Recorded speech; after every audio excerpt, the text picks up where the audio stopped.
jurista, con el abogado Manuel Sierra, el amigo Manny Sierra. Bienvenido, Manny. Buenas tardes. Gracias, muy buenas tardes a ti, Domingo, siempre aspirando a que siga progresando en la salud. Gracias. Saludos a Fafa, don Fafa, y a Jovine. Gracias, León. Tú eres un abogado de los tribunales de la República, como se dice. ¿Cuál es, digamos, tu visión sobre este tema del preso preventivo y la situación que vive la cárcel con este tema? Mira, es una fatalidad, porque aquí en el 2003, en el 2000 en adelante, se llevó a cabo la reforma y se hizo un nuevo Código Procesal Penal en la sustitución del Código de Procedimiento Criminal, que se vendió como que era un texto que tenía acumulado una gran cantidad de presos preventivos. Básicamente ese fue el fundamento de la modificación de ese texto, que, dicho sea de paso, era un extraordinario instrumento de garantías.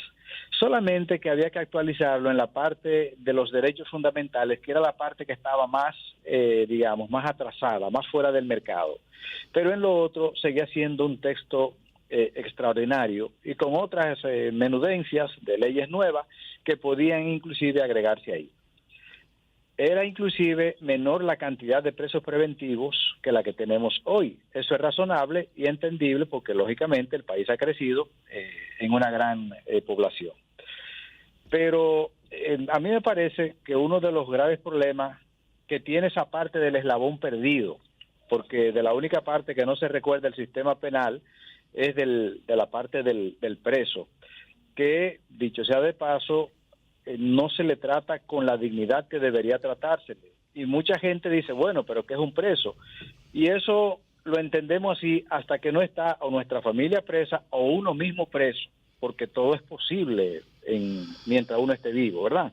Entonces, yo creo que el sistema de carcelario en el país ha sido una desgracia, a pesar de que se quitaron el abogado de oficio, que atendía gran cantidad de casos, y se puso la oficina de defensores públicos, que tiene mayor cantidad de personal. Pero de un tiempo a esta parte, los jueces, dado el crecimiento de la delincuencia en el país, deslindaron un poco y para ayudar a la población de una u otra forma, han complacido mucho al Ministerio Público, porque los que tienen la responsabilidad en todo esto son los jueces, de que haya una gran cantidad de presos preventivos, cuando yo creo que hay muchas de esas cosas por las que muchas personas están detenidas que pueden volver cómodamente al seno de la población, inclusive asignándoselo a los propios familiares, porque aquí hay un asunto que no se ha detenido nadie a valorar, es cuánto cuesta un proceso penal para todas las partes. O sea, nadie, y eso es una prédica que yo tengo, insisto en eso, se ha detenido a pensar cuánto cuesta un proceso penal en la República Dominicana.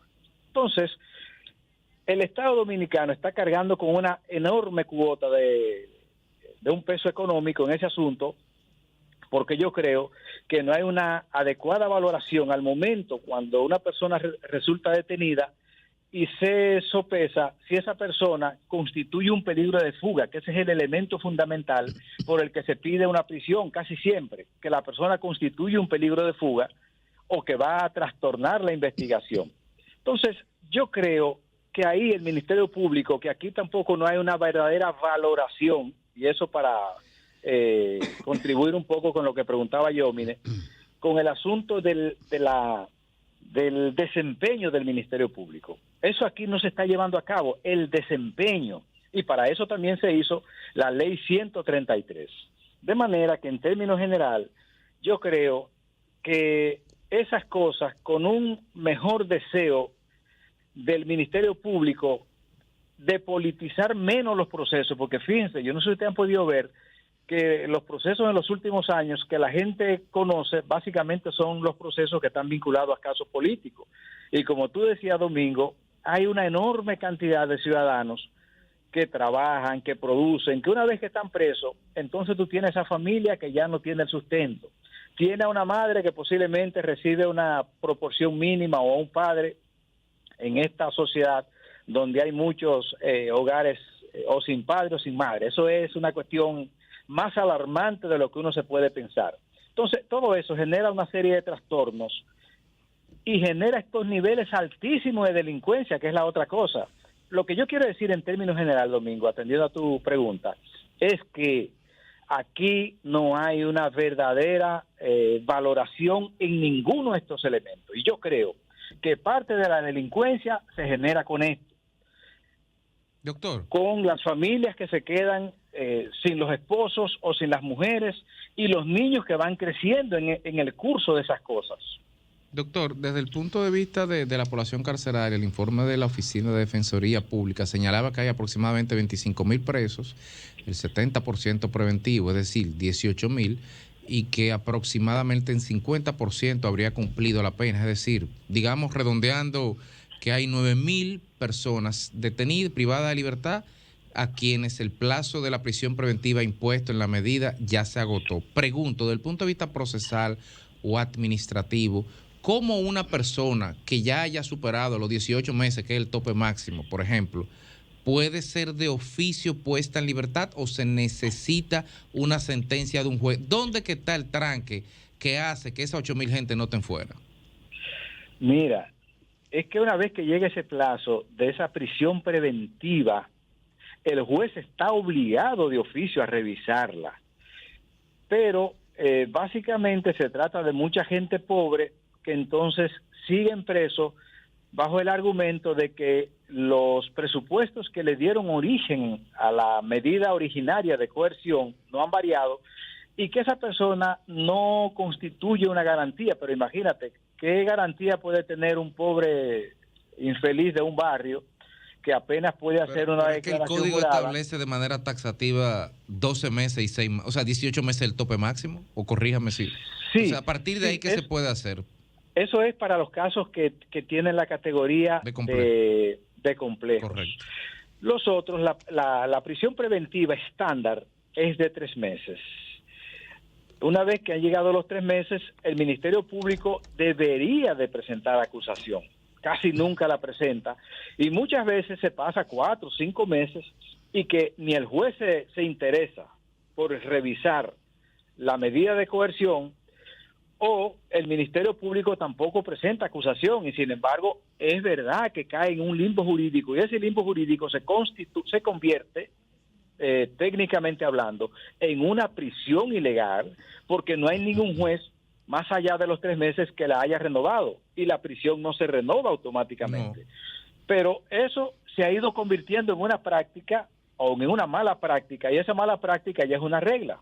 O sea, ya es una modificación que, dicho sea de paso, el código tuvo una contramodificación y en vez de avanzar hacia un sistema más democrático, lo que hicimos fue que retrocedimos inclusive a lo que era el Código de Procedimiento Criminal de 1832 o de 1834.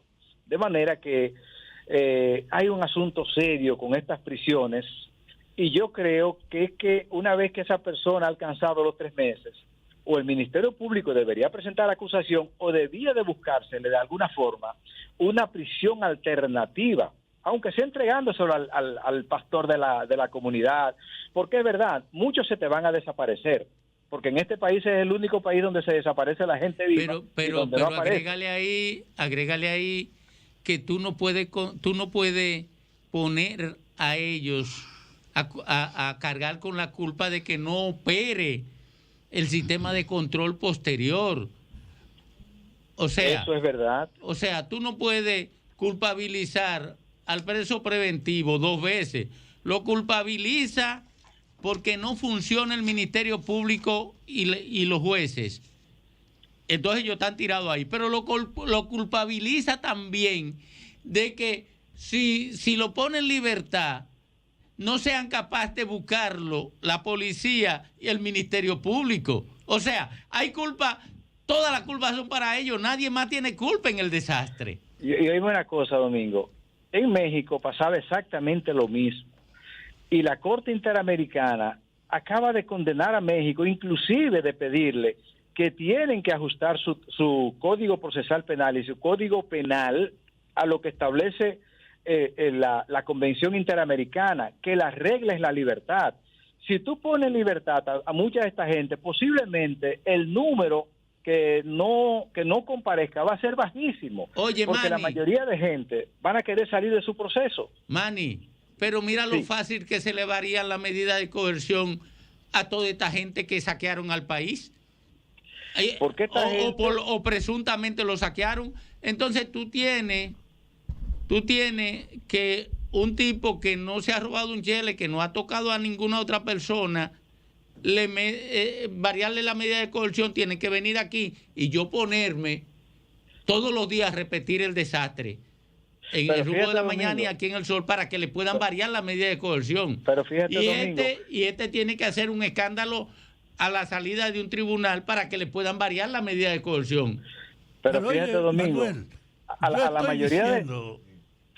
que no es posible ignorar que lo que tienen que aplicar la ley, si la ignoran, deben tener una consecuencia contra ellos. Es que si aquí no hay una sanción para los que son responsables de tramitar el proceso de los sometimientos y de la justicia, va a pasar lo que siempre ha pasado. Para el pobre no hay regla, para el rico no hay precio. Y en el fondo soy parte de la degradación de la institucionalidad. Ahora mismo que está abierto el problema del Ministerio Público frente a la corrupción. La corrupción es un aspecto. El otro fundamental es esta operatividad y funcionamiento de la propia justicia. Entonces aquí todavía no hay una conciencia de la importancia y la dimensión de verdad de una reforma a fondo de la justicia. ¿Qué tú crees? Sí, yo creo en eso. Creo que las leyes están ahí, establecen las consecuencias.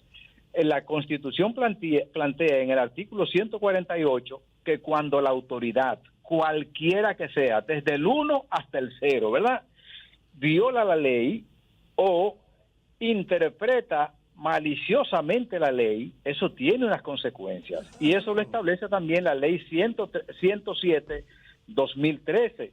Ahora, los ciudadanos pobres o desconocen esa parte o no tienen mínimamente los recursos para alegar esos derechos. En la parte de que hay una enorme desinstitucionalidad, yo lo comparto completamente, a pesar de que tenemos una inflación legislativa que más que generar seguridad jurídica, lo que está generando es inseguridad jurídica. Pero yo comparto plenamente los criterios, comparto plenamente la denuncia. Y fíjate, Domingo, las modificaciones que se han hecho de la gente vinculada a corrupción, antes que darle un cumplimiento real, como manda, que sea desnaturalizando la ley para buscarle alguna salida, lo que ha hecho es violarse el propio texto procesal penal, porque a mucha de esta gente, antes que ponerle la prisión, la medida que corresponde una vez que llegue el plazo máximo, lo que se le está imponiendo es una nueva medida disfrazada, que es otro asunto grave, sí, porque más que contribuir a la institucionalidad, lo que está es generando todo lo contrario. Por otra vía. Correcto, de manera que es malo, es bueno hasta cierto punto porque de alguna forma a eso se le da algo, pero al final del día también es una violación del texto procesal. De manera que aquí lo que hay es mucho ruido y pocas nueces. Gracias. Seguimos montados en el mismo caballo, desgraciadamente. Gracias, Manny. Muchísimas gracias. Gracias a ustedes. Sol 106.5, con la mayor variedad de contenido, información, entretenimiento e interacción en una sola estación. Cobertura total, disponible para ti en la radio y en las plataformas digitales. Somos Sol 106.5, la más interactiva.